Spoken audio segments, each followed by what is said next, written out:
आज बहुत सारी बड़ी खबरें हैं क्योंकि अभी 48 घंटे बचे हैं 22 तारीख तक, यानी कल तक सिर्फ ये सीज फायर वाला खेल है और उसके बाद बड़ा हमला होगा या फिर बातचीत से सुलझ जाएगा, मसला अलग है। लेकिन इन सब के बीच चूंकि लेबनान इसराइल के बीच हुआ सीज फायर, ईरान और अमेरिका के बीच अस्थायी सीज फायर, तो इन सब के बीच इसराइल जो गजा के अंदर कर रहा था वो पकड़ा गया। और उसके बाद आपको दिखाऊंगा इसराइल ने जिस तरह से भाड़े के लड़ाके इकट्ठा कर रखे हैं गजा के अंदर, उनको भारी चोट पहुंची, पूरी की पूरी यूनिट उड़ गई।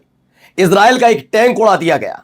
खबर सिर्फ यहीं तक नहीं है, खबर इससे आगे की ये भी निकल कर आई कि ईरान के एक जहाज पर जिस तरह से अमेरिका ने हमला किया तो उसके जवाब में अमेरिका के एक युद्धपोत पर जबरदस्त ड्रोन अटैक हुआ। उसकी वीडियो सामने आ गई है। मतलब बातचीत की मेज पर आने से पहले ही ये सारे हालात, सारे समीकरण बदलते नजर आ रहे हैं। कहां पर अटैक हुआ, कौन से युद्धपोत पर अटैक हुआ, एक एक खबर तो आपको दिखाऊंगा ही दिखाऊंगा।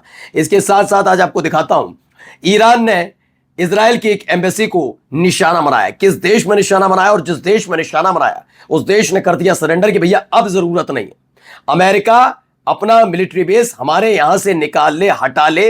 ये एक अरब देश ने ऐलान किया। ये सीरिया नहीं है, कोई और देश है। और तो और सटीक हमले कैसे हुए, कहां हुए हिजबुल्लाह की तरफ से, वो भी दिखाता हूं। नमस्कार, मैं हूं प्रज्वल गौतम और आप देख रहे हैं खबर चौक। सबसे पहले भाई ये खबर देखिए, बड़ी खबर, ये देखते चलिए।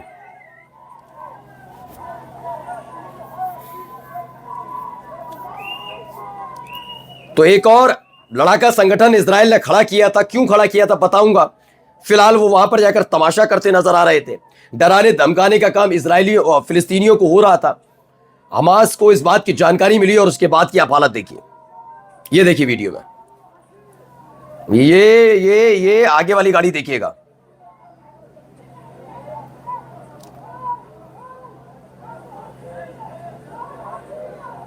ये आगे वाली गाड़ी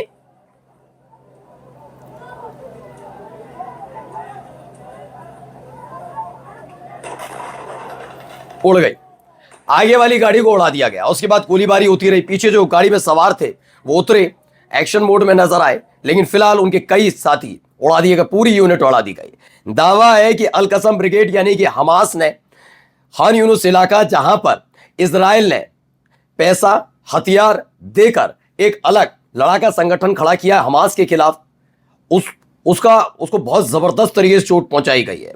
ठीक है ना। दरअसल आखिरी वक्त में जब हमास बहुत ताकतवर हुआ और इजरायली सैनिकों की मैयतें उठ रही थी, तब हम इसराइल ने गजा के अंदर ही एक लड़ाका संगठन को पकड़ा था, जिनसे कहा कि आप हथियार लीजिए, आप पैसे लीजिए, और अगर आपने हमास को खत्म करके फिलिस्तीन पर कब्जा करने में उनका साथ दिया, यानी इजराइल का साथ दिया, तो इजराइल बदले में गजा का एक बड़ा हिस्सा, बड़ी जमीन इनको रहने के लिए दे देगी, लड़ाका संगठन के लिए। ये इजराइल का तब से ही लगे पड़े हैं कि कुछ ना कुछ हो जाए। अब आइए एक और देखिए, ना ये हमास का लड़ाका है, ना कहीं से ट्रेनिंग नहीं, लेकिन देखिए फिर भी ये देखिए, ये देखिए, ये आता है भागता हुआ। मरकवा टैंक जो बहुत भारी कीमत, बड़ी कीमत का बताया जाता है, महंगा है, उसे मात्र $50 के बॉम्ब से उड़ा दिया। देखिए, लीजिए, ये मरकवा टैंक ही उड़ा दिया। फिलिस्तीनियन youth destroyed Israel's expensive and most advance Merkava tank with $50 bomb. $50 के एक बॉम्ब से उड़ा दिया जाता है। अब आइए एक और खबर देखिए। यहां पर एक खबर निकली है, पहले देखिए। देखिए एक जहाज नजर आ रहा है। इस जहाज पर हमले की खबर थी, इस पर फायरिंग हुई थी और दावा किया जा रहा है इसके फौरन बाद ये कार्रवाई की गई। ईरान ने इसके बदले में एक के बाद एक ड्रोन और मिसाइल दागी हैं। दावा है कि युद्धपोत जो अमेरिका का है उसको निशाना बनाया। देखिए कुछ इस तरह से निशाना बनाया गया, ऐसा दावा किया जा रहा है। अमेरिका द्वारा एक ईरानी जहाज पर हमला किए जाने के बाद रिपोर्ट्स के मुताबिक ईरान ने जवाबी कार्रवाई में अमेरिकी युद्धपोत को निशाना बनाते हुए सटीक ड्रोन हमले किए हैं, ऐसी खबर भी निकल कर आई। वहीं देखिए कुछ ये भी तस्वीर थी। दावा है कि ये कुछ ऐसे ईरान के एक शिप पर कब्जा किया था इन्होंने।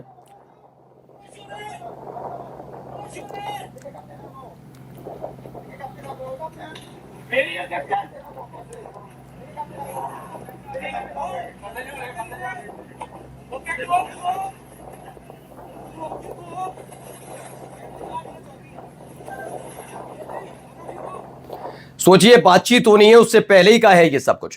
कार्गो जहाज पर हमले के बाद स्थिति और ज्यादा तनावपूर्ण हो गई। रिपोर्ट्स के मुताबिक अमेरिकी नौसेना द्वारा एक ईरानी कार्गो जहाज को रोकने और कब्जे में लेने के बाद ईरान ने जवाबी कार्रवाई करते हुए अमेरिकी युद्धपोतों पर ड्रोन हमले किए। ईरानी मीडिया के मुताबिक यह हमला बदले की कार्रवाई के रूप में किया गया, क्योंकि अमेरिका पर जहाज पर गोलीबारी और उसे जब्त करने का आरोप लगाया गया है। उसके बाद यह सब किया गया है। अब देखिए, Iran hit Israel's embassy in UAE with A drone.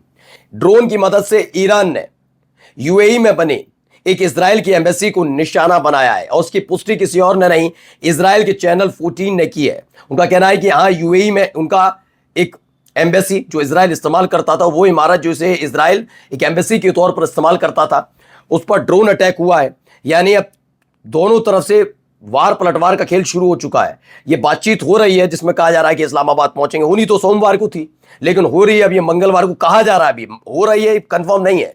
पहुंच सकते हैं प्रतिनिधिमंडल, अमेरिका का पहुंच सकता है, ईरान का प्रतिनिधिमंडल पहुंच सकता है। सिर्फ ये कहानियां हैं। इन सब के बीच जब यूएई में इन चीजों को निशाना बनाया जा रहा है, तो खबर है यूएई के राष्ट्रपति के सलाहकार ने राइटर्स से कहा अब यूएई को अपनी रक्षा के लिए यूएसए यानी कि अमेरिका की जरूरत नहीं है, क्योंकि ईरानी हमले के दौरान यह साबित हो गया कि वे अपनी रक्षा खुद प्रभावी ढंग से करने में सक्षम है। यानी यूएई अपने आप कर लेगा। अब अमेरिकी ठिकानों को बंद करने पर विचार करने का समय आया है।